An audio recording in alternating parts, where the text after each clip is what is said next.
Imagine you're a politician whose party just won control of the House, Senate, and White House. You were sent to Washington to enact your agenda, but you have a slim majority. That means the minority party can block your agenda with the Senate filibuster. The right of senators to derail votes, in theory, with infinite debate. It requires 60 out of 100 votes in the Senate. You could water down your agenda to attract votes from the minority, or you can get almost everything you want another way. This reconciliation plan. Reconciliation. This basically means using brute force to overcome the 60-vote threshold in the Senate. Think of it as a legislative get-out-of-jail-free card. But there's a catch. Budget reconciliation bills have to pertain to taxes, spending, or the debt limit, and they have to adhere to certain rules. These bills shape how the government taxes and spends.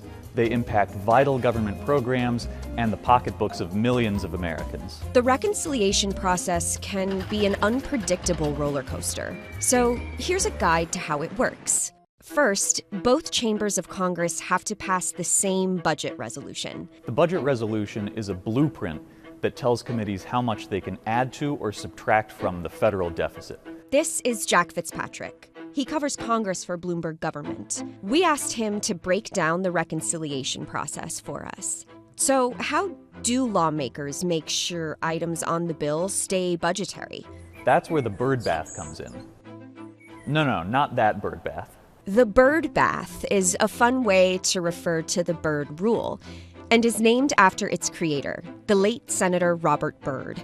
Spending is allowed. Creating new regulations, not so much.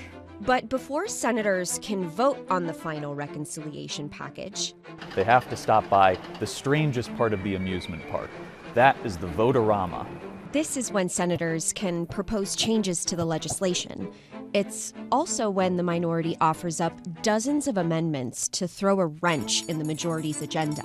These amendments are rarely adopted and are mostly about political messaging and future campaign ads. But it's the minority party's one chance to make life difficult for the majority. Once they're done and they have a final bill, lawmakers can pass it in both chambers. No chance of a filibuster. Once they've done that, it's off to the president's desk.